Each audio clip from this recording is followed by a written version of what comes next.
This Friday, from Disney, the musical movie event of the year arrives in theaters. My name is Snow White. Flawless. Exquisite. Get tickets now. Waiting on a wish. Snow White will have you on your feet I think that's a wonderful idea. and cheering for more. I was thinking the same thing. Experience the magical story. Magic mirror on the wall. Who's the fairest one of all?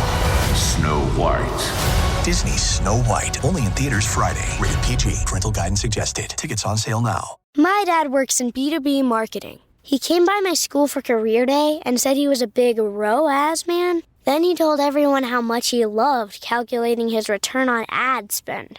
My friends still laugh at me to this day. Not everyone gets B2B, but with LinkedIn, you'll be able to reach people who do. Get a $100 credit on your next ad campaign. Go to linkedin.com/results to claim your credit. That's linkedin.com/results. Terms and conditions apply. LinkedIn, the place to be, to be.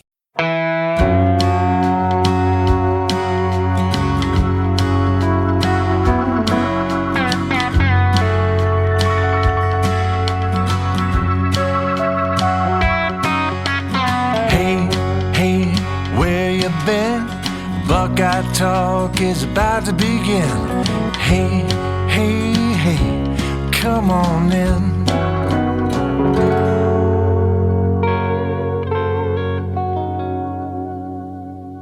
Welcome back to Buckeye Talk. I'm Stephen Means, that's Stefan, Krajisnik, and that's Andrew Gillis. And we just watched 65 minutes of Ohio State's first practice of the spring as they prepare for the 2025 regular season, and there was a lot of new in the building. It was a little weird because the entire Ryan Day era has been a group of guys who were in there after practice getting ready for their pro days. It was so weird. It was a lot of new. So we're going to play a game of what we saw and what we heard. And what we saw is what we saw during the 65 minutes of practice, and what we heard is we talked with Ryan Day right after that practice. Stefan, you were up first. What did you see at practice? And it doesn't matter. It can be, I know, but for the sake of post online, cleveland.com/OSU, we watched offense, we watched defense, we watched quarterbacks. We did 3 separate posts on that. But it's football and it's an hour. You kind of just look around and you see stuff. What is the number one thing that caught your eye during Ohio State's first practice? Yeah, a little inside baseball. Steven and I are sitting there watching. Steven was paying attention to the quarterbacks, and I was watching the offense. So we were kind of together watching the offensive line that was in front of Julian Sayin to figure out, is he working with the ones? Who is he working with? Usually, like, the center is your tell sign of, like, which unit is he working with. And I'm jotting down, okay, 75, Carson Hinsman, he's the center. Okay, that's who Julian's working with. And I'm going, from right tackle to left tackle. I'm like, okay, Ian Moore's at right tackle, Tegra's at right guard. There's Hinsman at center. There's Luke Montgomery at left guard. And I'm like, wait, who is that at left tackle? I was ready to just jot down Ethan Owinyawa. And me and Steven kind of look at each other. We're like, it's Austin Serval, that left tackle. Interesting. Yeah. And as I said to our texters, with Ian Moore and Austin Serval being the 2 tackles, maybe that's more of like a first practice. The returning guys are kind of the starters. They're working with the ones. And Ethan Owinyawa and Phillip Daniels are going to kind of work their way up there. And I still probably walk out of today thinking Ethan will be the starting left tackle. And Daniels is probably the favorite to be the right tackle, but even when we were previewing the offensive line, I think we said that's more of an open competition than the other side. But Austin Serval was taking snaps at left tackle.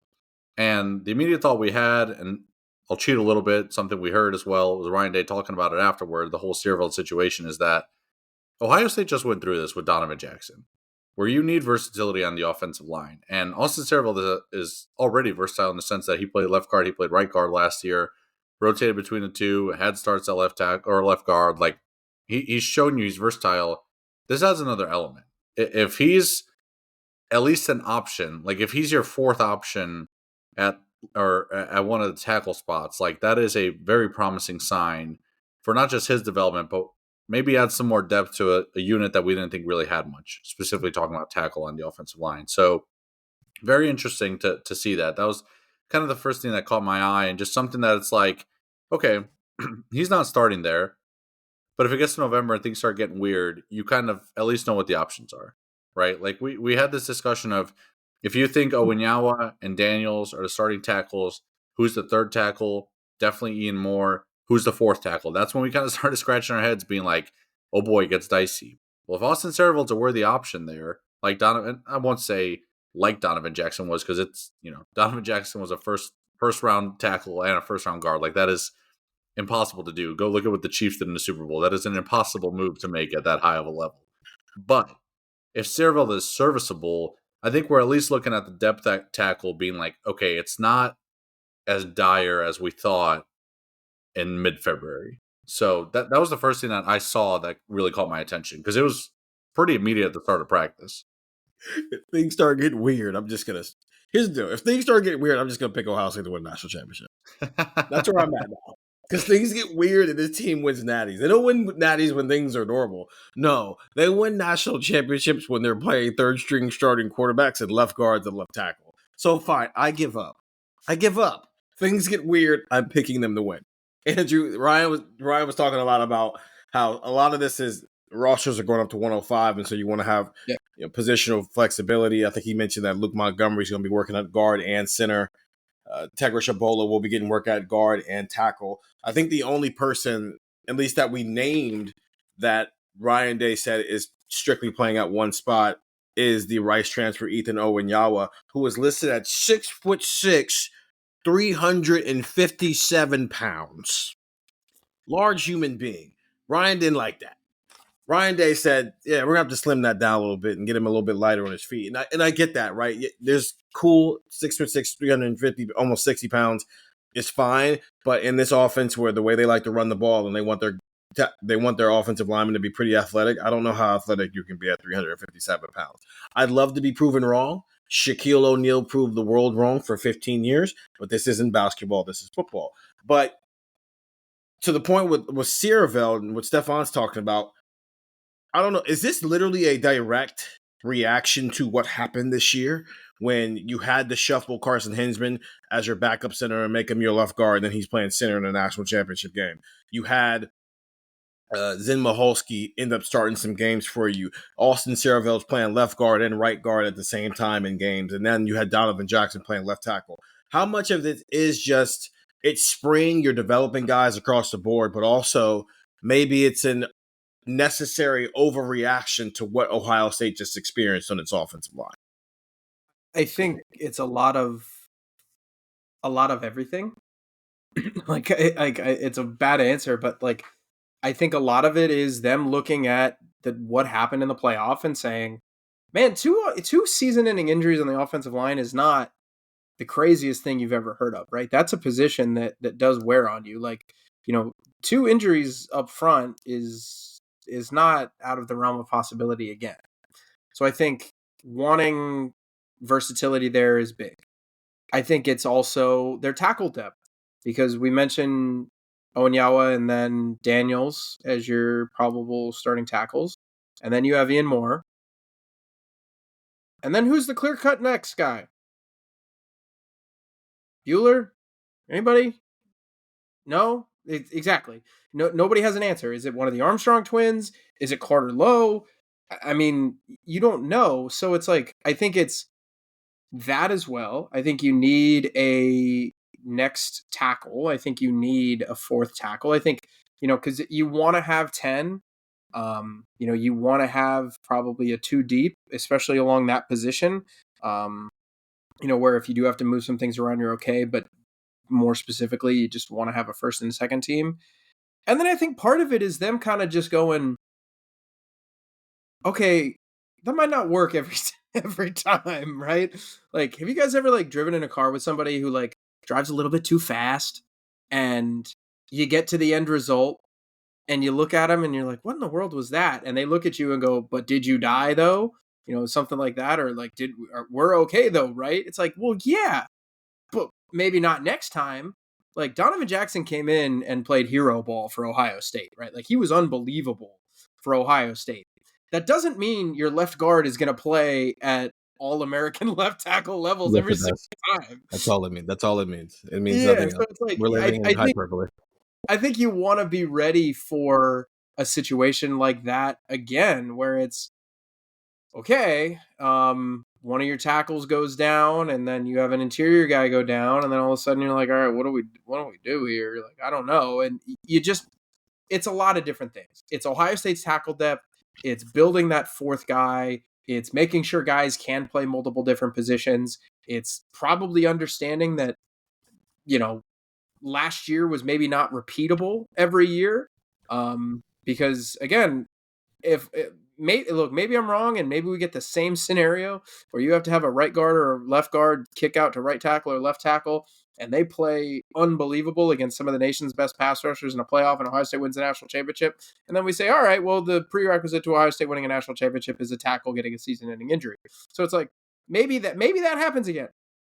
I wouldn't bet on it. And I think you want to have as much positional versatility and flexibility as you can right now, because there's really no downside to it. They're also low on tackles. And we've beat a dead horse with why they're low at tackles. They have two transfers in Phillip Daniels and Ethan Owenyawa, who are obviously still learning the system right now. And they've got Ian Moore, who is the longest tenured tackle on the roster. And he's in his second year here. And then you've got Carter Lowe as the top 100 true freshman, who is listed on the roster 6'6", 341 pounds. He doesn't look like he's 6'6", 341 pounds, by the way. And his mom has come out and said that's not his listed weight. I think there was just some things that were maybe misconstrued here on the roster that they need to fix and whatnot. But he looks fine. He looks like a guy who, in year 2, I'm going to be going, hey, let's go compete for a job, Carter. But Carter's learning how to play college football right now. So you're not going to throw a true freshman to the wolves right now. And if you need a second team tackle right now, then it's Austin Saraveld as a guy who maybe has the most positional flexibility right now. The only thing that I think that shocked me about that, Stefan, is why he was the left tackle and not the right tackle, right? Because they had Ian Moore at right tackle. And you would think that, let's just say something happens to either tackle, Phillip Daniels or Ethan Owenyawa, in the middle of a game next year, that I would assume that Ian Moore is the swing tackle right now. So I was a little, and then maybe it doesn't matter. What'd you say? Yeah, that was kind of surprising. So that's the only thing that shocked me with that. But yeah, the fact that Austin Saraveld was the guy they chose to be out there, again, Austin Saraveld is going to know all 5 positions on the offensive line before he leaves them out of here. Andrew, what caught your eye? Devin you can talk Sanchez, about the freshman there in number 4. You should do that. Devin Sanchez looks like one of the ones. Yeah.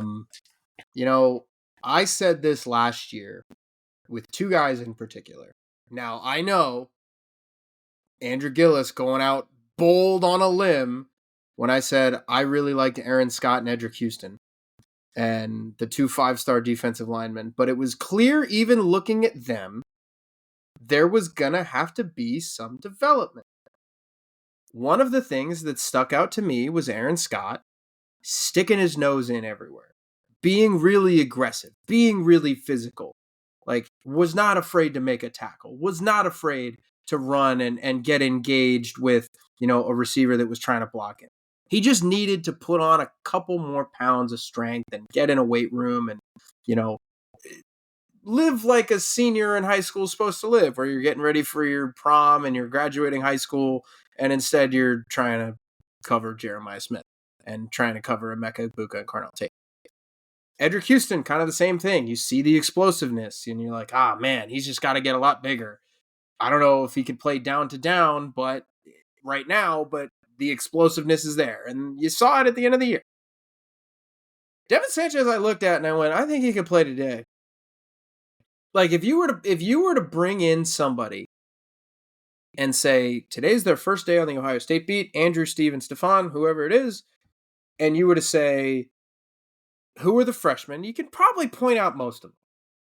You could probably point out the walk-ons. They're a little bit undersized, a little smaller. You could probably point out the freshmen. They're, a little bit smaller. The offensive linemen, they very clearly maybe have to fill out a little bit. That's normal. That's a normal freshman. And that was a normal freshman thing last year with Aaron Scott and Edric Houston. It is a normal thing for these guys to show up and be like, you know what, man? That kid's going to be really good. Maybe not today, but he's going to be really good one day. Devin Sanchez was that kid who I looked at and I went, oh boy, he might be good now. Today, March 17th now. And it's early. He was working in with the 2s. He's got a hell of a way to climb because Davison Igbinosun and Jermaine Matthews are on that depth chart. Lorenzo Styles was in the slot. So, maybe they're able to bump Matthews into the slot and they move Sanchez outside. I don't know. But then Aaron Scott is still on that depth chart, and Aaron Scott has all the physical tools as well. But man, you look at Devin Sanchez, the way he moves, his physicality, and more importantly, how he looks, you just kind of think to yourself, all right, this kid looks like a guy who's going to help Ohio State in 2025. Yeah. Well, Stephen, you're on mute, but I think I'm going to say what you're about to say. That was a great explanation, Andrew. Steve and I were standing next to each other, and Devin Sanchez was standing right next to us, and we were both like, "That's a big dude. That's an NFL-sized corner." Isn't it great? Isn't it great that we do a podcast 5 days a week and we talk about football and we talk about X's and O's and analytics and we take survey questions. We think so much about this team. And then sometimes you just walk into the Woody and be like, damn, that boy looks big. And then you're just like, he's probably going to be pretty good. It's that simple. We saw Ethan Owens-Yawa and we were like, big. Yeah, good. Exactly. You don't have to think too hard about this one. Yeah, he just looks like one of those guys. It's simple. Andrew texted me at one point when the Bears they had signed like their third offensive lineman of the offseason. Andrew texted me, he's like, big boys, good. It's simple. It's really not a complicated sport. Yeah, it is. What are you talking about? It's a very complicated sport. It's the most simply complex sport in the world. Yeah. He's listed at 6'2", 180 pounds. So if that's what he looks like at 180 pounds, and I would assume that over the next 3 years of his life, he's going to probably get out of here around 190 in that, because that's a lot of first round corners or what. Davidson Igbinosun, for what it's worth, is 6'2", 193. Right, but that's like physically 6 foot, 6'1", 6'2", anywhere from 185 to 200 is what first round cornerbacks look like with length. And Devin Sanchez has the length. We've been seeing Devin for a while now. I mean, Devin has camped here, which is where the first idea of like, man, can this kid from Texas come up here? Came in, and then he's been to a lot of football games. He's been to a lot of practices, and he was there for the college football playoff run. And so we've seen him. I don't think this is not the first time any of us have seen Devin Sanchez in person, but it is a little different when you see him in pads versus seeing him in a jersey on the sideline or seeing him in a t-shirt or a hoodie because he's attending a game as a recruit. Seeing him in pads after 2 months in a college football a college football weight and strength and conditioning program is a little bit different. I wonder whose idea it was for him to wear number 4, because I was looking at his high school. I was like, did he wear 4 in high school? He wore 6 in high school, which he can't wear right now because Sonny Styles is still here. So I wonder whose idea it was for him to go take number 4. And I wonder if it was just him wanting to take number 4 or if that was presented to him. Because, again, and I've been saying this for a couple of weeks now, I don't want to go all the way out on the limb with him because I do not think it is fair to use Jeremiah Smith as a bar or a meter for any true freshman. JJ is not realistic at all. In fact, they didn't even have those expectations for JJ. They had 0 expectations. They just thought JJ would contribute. JJ is the best player in college football 12 months after he got on Ohio State's campus. That is not a fair bar to put anybody on. And then you see Devin Sanchez in person, and he's wearing number 4. And they weren't doing much, right? So you want to see him compete. And hopefully we'll be back in there on Wednesday, and we'll get a chance to see them compete and we'll do a little bit more competing. And then in fall camp, we'll obviously a lot more. But he physically looks like he's ready to play college football at a high level. Now, what is that high level? Is it all Big Ten? Is it all American? Is it just freshman All-American team, right? It's something, but like, is Caleb Downs a good bar for him as a true freshman? Can he be as good of a freshman cornerback as Caleb Downs was a freshman safety at Alabama? That's an interesting question. I would need to go back and look at. Well, we thought Caleb he might have been the best safety in the country, but Jeremiah Smith is the best player in college football right now. I do not think we said Caleb might have a debate with that, but Jeremiah Smith is the best player in college football, dude. Caleb is awesome. JJ is a generational dude. Okay, yeah. Like that's how good he is that I'm dismissing Caleb like that. But we didn't think Caleb Downs was the best overall player in college football after 2023. We thought he was in the discussion as the best safety. And he wasn't even he was second team All-American consensus. So he was in the conversation, but he wasn't, dude, shut it. He's the best player in the sport. Is that a good bar for this kid? Now that you've seen him in pads, and that's step one. Again, there's a lot of things that have to happen between now and they get on the field against Texas. But physically, can you wrap your head around the idea of a dude who was, I asked someone 6 months ago, Jalen Ramsey, and they were like, yeah, that's a great comparison. 5-star cornerback out of Texas. Is that a fair bar to say, now that I've seen him in person, if he has a Caleb Downs level freshman year, I'm not banking on it, but I'm not going to be shocked. I think it's fair. I think it's possible because I don't think anyone was going into 2023 saying that Caleb Downs was going to be the best safety in America. Like, even Caleb Downs, I think, surprised some people with the immediate impact that he was able to have. So, yeah, that's probably a pretty fair comp, right? Like, can we get to 2026, like January 2026, and we're telling ourselves, okay, going into his sophomore year, like, this guy's the best corner in America? I don't think that's unreasonable. And then maybe after 2026, we're saying he's one of the best players, period, in America. Because, and this is about eye test right now. You brought up Aaron Scott, Andrew, and that's a great name to bring up, but Aaron Scott didn't look like him physically last year. Aaron Scott, and that's my point, yeah. Right. Aaron looked good, but he also looked like – right. But he also looked like there was some – there's not a world that existed where we thought Aaron Scott was going to play meaningful snaps in 2024 without something having gone wrong with the guys in front of him. Even if like, if Denzel Burke had gone pro and Jermaine Matthews did this, and all of a sudden Aaron Scott has to play meaningful snaps, our conversation would be, he's got a high ceiling, give it some time, there's going to be growing pains at the beginning. I think this kid might work out his growing pains in the spring, and just like JJ did. Like, it's going to be quick here. Because that's what it looks like, man. Like, I'm just going to be real with you. That's what it looks like. I don't know what it means in terms of production in August, because again, it's the first day of spring practice, and also his path isn't as clean as JJ's was always going to be because Marv left, and so Emeka was the only established guy in the room. There's two Emekas essentially in the room this year in terms of Davidson Igbinosun and Jermaine Matthews that we know are going to play a lot of snaps, so that's one less spot. Now, maybe Jermaine ends up in the slot, or maybe Davidson ends up in the slot. Who knows? Or maybe he ends up in the slot. Who knows what the heck is going to happen? But day one was about eye test and just what caught your eye. And that, Edric Houston caught my eye a lot. The fact that Lorenzo Styles was up first at nickel. Bryce West was at nickel too. That caught my eye. Some of the stuff they were doing with Caleb and Malik Hartford caught my eye too. But that kid wearing number 4, a year ago, I watched a true freshman come in here wearing number 4, who was the best player in the country at his position. And I went, can he do something? And then you saw him in person and went, this is going to get interesting. And I'm just wondering if that's what we're talking about now. That's step 1. Step 2 is on Wednesday, and 3 and 4 and on down the list there. I like that. I don't know if I was expecting to walk in there and look at Devin Sanchez and said, that dude looks like he's been playing college football for 2 years. And he just got out of high school 3 months ago. And it's actually supposed to still be in high school. For me, what stood out is Julian Sayin looks bigger. Devin Sanchez is physically the biggest quarterback of the 3 of them. And that's even shown off by the listings. Julian Sayin is listed at 6'1", 203 pounds, but he looks like I'm ready to play college football, 203 pounds, and not I just got out of high school. He was also 6'1" and 203, I believe, last year. Like, that was his listing. But it's a little different. It looks different.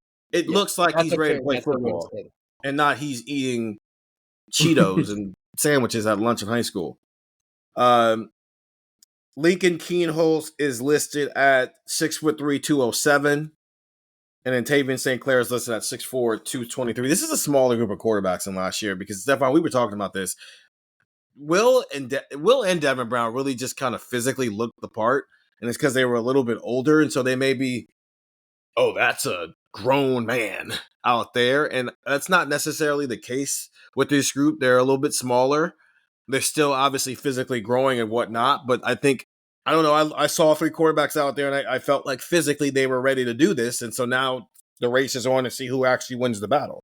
Yeah, it's a smaller room in two senses of physically the guys look smaller, and also we kind of got bored watching quarterback drills at one point because we were like, there's only 3 guys. Like, there's not a whole lot of options. I think one takeaway that's kind of just generic from watching the first day of practice is this team's probably got to go out and get some veteran quarterback, someone who's not going to play or really even compete for a starting job, but just to like add bodies to the room. Because there was one point where I was like, who is the emergency quarterback? It wasn't out there. So Mason Maggs, the walk-on, was not out there today, but he is still with the program. I'm not sure why he was not out there, but that's why, to your point, it was exceptionally small because there also weren't walk-ons, and there's typically 2 or 3 walk-ons with the quarterbacks. Yeah, so I imagine they're going to add to that room, but yeah, I mean, Julian Sayin looked good from the drills that we got to see. Lincoln Keenel's looked fine from the drills that we got to see. Devin Sanchez looks a little bigger, I think, than I thought. He looks a little taller than I thought he was. Yeah. So that's good. Like for someone who played at a smaller high school, he's got all the physical traits to be a Big Ten quarterback. At least, as a true freshman coming in. So I think you kind of walk out of that being like, all right, he's a guy that, for the future is looking like, he's got at least the physical tools to be, what he can be. So, yeah, I didn't think there was a whole lot to take from the quarterbacks, to be quite honest with you, but they all looked the part, I suppose. It was day one. They were throwing routes on there. We didn't see anything competitive. And Ryan Day even said after they didn't really do anything competitive today. Today was just to get the juices flowing. And on Wednesday, they'll really get into it and start doing some competing stuff. Only other, I think, notable thing, CJ Hicks officially with the defensive ends, though Larry Johnson already told us that, but we saw it in person. We'll see how that continues to unveil. I think that's it. The thing is, we've seen all these guys because they've been here, and Ohio State's season ended on January 20th, so we got to see some practices then, and guys were here. So I don't think we're new to these guys. I think from a freshman perspective, those guys have gone through their first winter workouts here, and so that's why, man, Devin Sanchez really looks the part. Okay, let's take a break, and then we'll come back and talk about what we heard, because we did talk with Ryan Day right after Ohio State's first day of spring practice here on Buckeye Talk. Today at T-Mobile, I'm joined by a special co-anchor. What up, everybody? It's your boy, Big Snoop Deal Double G. Snoop, where can people go to find great deals? Head to T-Mobile.com and get 4 iPhone 16s with Apple Intelligence on us, plus 4 lines for $25. That's quite a deal, Snoop. And when you switch to T-Mobile, you can save versus the other big guys' comparable plans plus streaming. Respect. When we up out of here. See how you can save on wireless and streaming versus the other big guys at T-Mobile.com/switch. Apple Intelligence requires iOS 18.1 or later. This episode is brought to you by Walmart. New beauty is in bloom at Walmart, and it's all about springtime radiance. From Drybar, Tula Skincare, and hundreds more available online, Walmart has the premium brands you want and this season's on-trend products for flawless, glossy hair and hydrated skin. Big name beauty brands? Check. The things you love? Check. Find trending spring beauty and all you need to look and feel gorgeous at Walmart, on app and online. This episode is brought to you by Prime Video. In the small town of Holland, Michigan, nothing is ever what it seems. Behind the tulip festivals and pretty houses lay dark secrets that threaten to tear a marriage apart. Nicole Kidman stars in this darkly twisted thriller about a wife and mother whose quest to uncover her husband's secrets may get her more than she bargained for. Holland, streaming on Prime Video March 27th. Are your ulcerative colitis symptoms proving difficult to manage? Tremfya guselkumab can help you manage the cycle of UC symptoms. At 1 year, many patients taking Tremfya achieved clinical remission, and some patients also achieved endoscopic remission. Individual results may vary. Tremfya is a prescription medicine used to treat adults with moderately to severely active ulcerative colitis. Serious allergic reactions and increased risk of infections may occur. Before treatment, your doctor should check you for infections and TB. Tell your doctor if you have an infection, flu-like symptoms, or if you need a vaccine. Ask your doctor if Tremfya can help you manage the cycle of UC symptoms. Call 1-800-526-7736 to learn more, or visit tremfyaradio.com. We're back here on Buckeye Talk. Stephen Means, Stefan, Krajisnik, and Andrew Gillis, and we're talking Ohio State's first day of spring football, what we saw and what we heard. We just talked about what we saw. Now it's time to tell you what we heard. Stefan, what's the most interesting thing Ryan Day said on Monday? We heard that that Ohio State has a new football coach, new head football coach for the 2025 season. Not seriously, of course. Ryan Day is still the head football coach, but we have a relaxed version of Ryan Day that I don't know. I mean, you would have to go probably pretty early in his tenure to see the last time he's probably relaxed. And I'm sure someone who's in his first year or second year being a head coach probably did not feel very relaxed. So this is the most laid back version of Ryan Day that I think we've ever seen. And some of that probably has to do with the fact that it was the first spring practice and a team didn't really do a whole lot, right? Like there's not a lot on tape that you can be like, oh man, that's going to be a problem. But he was asked straight up by Jeremy Birmingham if he's more relaxed because he looks more relaxed. And he was like, yeah, I'm definitely more relaxed because do you remember a couple months ago how things were going? And now he's got a national championship. So I think it's a good thing. I'm sure there's some people that are going to hear that and maybe spin it in a sense of like Ryan Day feels like he's arrived and now, they're not going to go through preparation the same way they did when they were, starving for a national title. But I think I look at it the other way of just maybe coaching this program, this team doesn't feel like as much of a burden. It's not, maybe he's not going into next season just thinking every game, what happens if we lose? Am I on the hot seat if we lose? I think he's probably just looking at this now being like, I've seen my process as a head coach work. Like he's had this process for X amount of years. And then what has it led to? It's led to losing to Michigan. It's led to not winning a Big Ten. It's led to not winning the national title. And maybe you kind of start second guessing yourself. And every year you're reworking things and trying different things. And what am I doing wrong as a head coach that Kirby and Dabo and Nick Saban when he was coaching that they were all doing and I'm not doing. And I think now he kind of has like a increased level of self-confidence where he's saying, yes, my process works. And if I trust that, it's going to continue to work. And now it works now because there's proof of it. You can tell it to recruits, to coaches you hire, you don't think it looks good to Matt Patricia when Ryan Day says, hey, here's how we're going to do things, and we're going to win a national title at the end of it. If you're Matt Patricia, that's probably like, oh yeah, that's a pretty good deal. So Ryan Day is relaxed because I think he knows his process works now. And that doesn't mean that he's not going to grind through that process trying to get a national title in January. No, all that is going to stay the same. But now this process works. And I think you can go through it and end every practice, end every day, not thinking to yourself, was that the right thing to do to get this team ready for national championship? You know it works because you just seen it work. Andrew, what does that mean in 2025 when that process has started from square one again? Because we just got done talking about what we saw and what we heard. One thing we didn't see is Jack Sawyer. We saw Tyler Williams. He was in street clothes. We didn't see Travion Henderson. We didn't see JT Tuimoloau. We didn't see Emeka Ibuka. We didn't see G. Scott. Well, afterward, they were doing pro day stuff. We didn't see Travion Henderson. We didn't see Lathan Ransom, Jordan Hancock, Denzel Burke, guys who have been synonymous with the Ryan Day era of Ohio State, right? Everything you know about Ryan Day as Ohio State's football coach is through those individuals who are now off starting the next chapters of their lives. So as Ryan Day is, as Stefan is mentioning, he's a new head coach because he has a different perspective now because he has a validated perspective. But what does that mean for a 2025 roster who essentially has to build a new core while also living in a world where Ohio State doesn't have rebuild down years?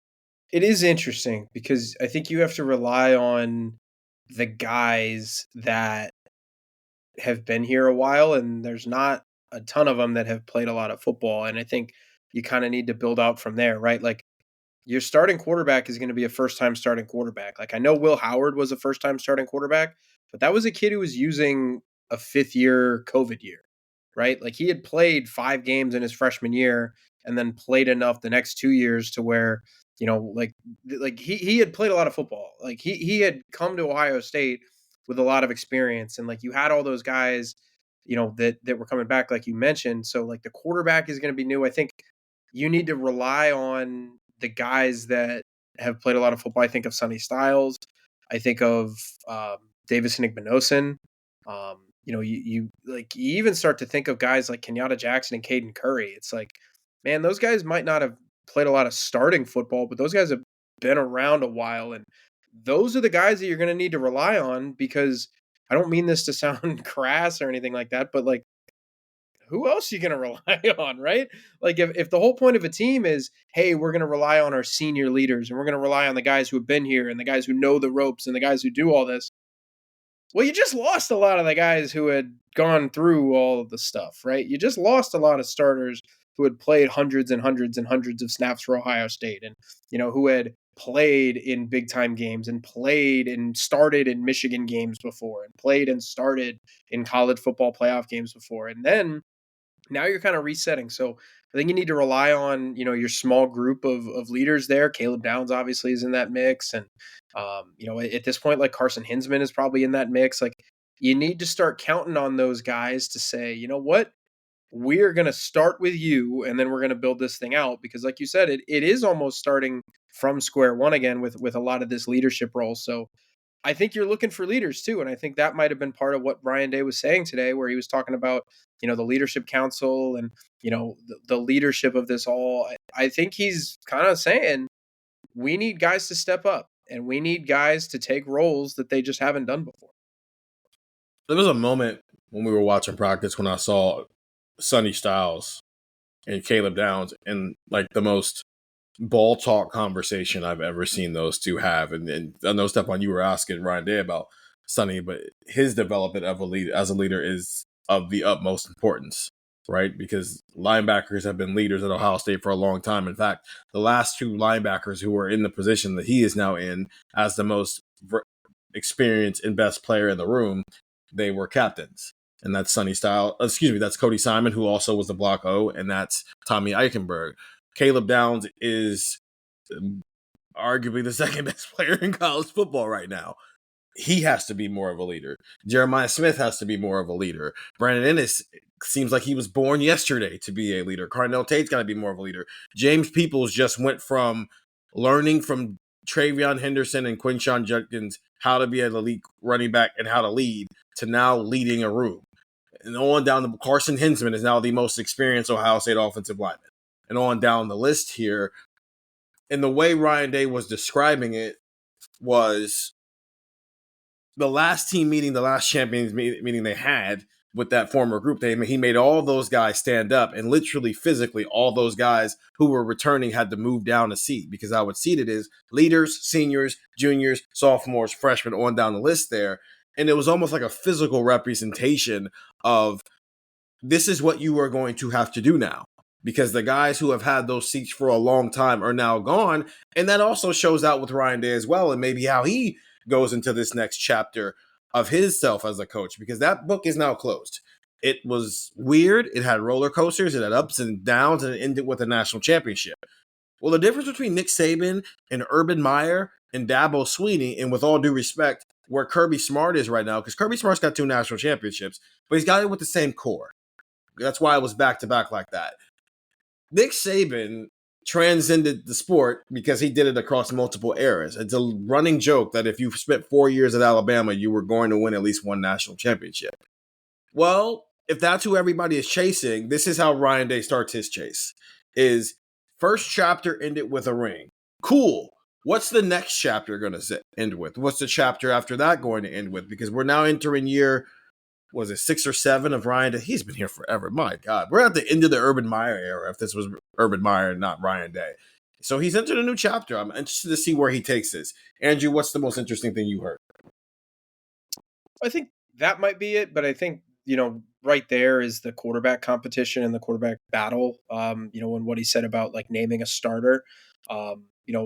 I think rebuilding the culture is probably part of this, because Ryan pretty much, he didn't pretty much say it, he explicitly said it, where he was like, this was in relation to a different question, but he said, you want guys who want to beat Ohio State, because sometimes if you show up and it doesn't go perfect, I think you have a pretty good idea what's going to happen. Well, you want guys who are able to rebuild that culture, and obviously that starts with quarterback, right? It's the most important position on the team, And I think that that's a big part of this quarterback battle as well. But, in terms of talking about when there could be a starter, he said he was open to naming a starter by the end of spring practice. It's possible that we know Ohio State has a spring quarterback or has a starting quarterback after spring, and it's Memorial Day, and we're not having a what does Julian Sayin need to say and or did need to do, and we're doing that podcast in August, and all of a sudden Ryan Day gets on the podium and he says, "Well, this guy's separating himself." I've heard that twice now. Since I've been on the beat in 23 and in 24, that, one quarterback separates himself and then a few days later he names his starter. He seemed open to it. I think he should be open to it because that should be the goal. You want to look at somebody and say, wow, this guy's just really friggin' good. This guy's just really going to be our starting quarterback. But I just don't know how likely it is. But I do think, him talking about, rolling the quarterbacks, not really giving an indication if there was any separation in the room. I did think that was interesting, especially as we get down to it, because, as Ryan Day has said, there's less than a month left. And yeah, you still have your 15 practices. Now it's 14. But the time is kind of quickly going to run out about naming a starting quarterback if you don't do it here soon. Okay, Stefan, I'm going to be hyperbolic. We're going to treat this like it's Monday. I think Ryan Day should name Julian Sayin, Lincoln Keenos, or Devin Sanchez as the starting quarterback by the end of April. I think he should whenever we talk with him after the spring showcase, because we'll get him again after, not that Saturday, but later on. I think that press conference, he should come out and say, I am naming Devin Sanchez or Julian Sayin or Lincoln Keenos a starter. I know we all think perception says Julian Sayin's the favorite, but for the sake of this argument, I'm going to use for why all of them can be named. Lincoln Keenos' strongest case is if he takes that step as a guy in year 3 and nobody in that room knows the offense better than he does. Devin Sanchez' claim is he's a 5-star quarterback, and what if he's just that dude? What if this is Trevor Lawrence? And he's physically ready to do it. He's 6'3", 224 pounds. And he's also from 45 minutes from Columbus, Ohio. So he has spent a religious amount of time here. Even last year, he was all the spring practices before his senior year of high school. He was at all the games. He's been on campus since December. He has got this down packed, and he's also just him. Julian Sayin is he might just be awesome. He might have the best arm talent of anybody in the room. And he flashed it last year, and it got him a 3rd string role. And he should be ready to do this. Give me the job now. So the cases have been made. I think he should name one of them the starting quarterback by the end of April. I don't know if I really think that. I think if one of them makes the case, then I think he should do it. But for the sake of being hyperbolic, I'm going to live on, you definitely need to do this. Tell me why I'm wrong. Yeah, I don't think you're wrong. If one of them separates themselves, then yeah, I don't think it's a bad idea to name a starter. I won't necessarily go on either side to say like this is the right move. Like I think if he doesn't make a starter, name a starter, I don't know if it's necessarily like wrong thing to do. But if one of these guys separates themselves, I think there's certainly a benefit to naming that guy the starter and letting them go through a summer and a fall camp of being the starting quarterback for Ohio State football. Like I don't think that's a bad idea in any sense of the word. It's going to be interesting to see if one of these guys can separate. Like right now, based Julian, off structure. Yeah, right. Yeah, no doubt. And I think right now, if anyone were to separate, it would be Julian, just because he's the presumed favorite. I think we all think he's the best quarterback in the room right now. Yeah, I don't know. That's exactly the best way to phrase it. Is I don't know if Ohio State has a structure in spring practice to do that. Now we don't know what the structure for the spring showcase, spring game, whatever it looks like yet. Like there are going to be scrimmage elements to the game. We know that. So like, does that allow someone to maybe separate? I don't know. We'll see. So if somehow in this structure, Julian Sayin or somebody else separates themselves, then yeah, go ahead and name him the starter. I don't know if we're going to get there. To which I would say, if that's the case, you're naming a starter and maybe you're not 100% sure of it yet. And that's a risky thing to do. So when I was asking him about this, he was explaining he's never really been there yet. He admitted they've had leaders. Dwayne was in the lead with Joe Burrow. Joe Burrow was just older, so he left. And so that made a decision. CJ Stroud was in the lead in 2021, which he compared this room to 2021 in terms of experience of where it was at this time, which is why when I brought that up on here, I'm not like, we get it. What CJ Stroud is now is what he is now. CJ Stroud was not CJ Stroud on March 17th, 2021. So that's the comparison, is where is Julian Sayin at? He's where CJ was. Everybody thinks he's going to be the starter. Everybody thinks he's going to be good, but we don't know that yet. And he also has an early non-conference home game where he has to almost be good right away. And if he's not perfect, they might lose the game. That's the comparison. CJ was in the lead. CJ did not officially win the job. Will Howard was in the lead. He did not officially win the job. And he was talking about the fact that Will Howard had more proof in the pudding than anybody because he had been a starter. There was proof of concept. There was real benefit of the doubt built in there. There's not here, which is why I went hyperbolic for the sake of disproving the hyperbole almost of structure. Based on what we saw Monday, it doesn't look like they care whether they find the starter in the spring. It's about individual development. He has said that a lot of times. It's about getting these three guys as many reps as possible, which is why they had a period where they had all three throwing at the exact same time, and they're just rolling guys. If through this structure, somehow one of these three goes, give me the job now, and no, the other two don't have anything to say about it with their play, then I think he should name a starter that week after the showcase. I don't think it's a bonus. It's an extra 2 months of who your starter is one less thing you have to think about going into fall camp. But the way he described what their structure is in the spring of individual development, there's not a lot of game situations types of things happening where you can find out what a guy is. It's less about competition and more about the individual.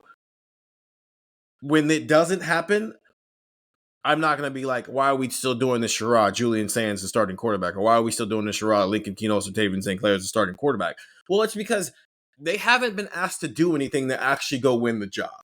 And I'm not sure how often Ohio State is going to put them in a position where this is a point for you to go win the job.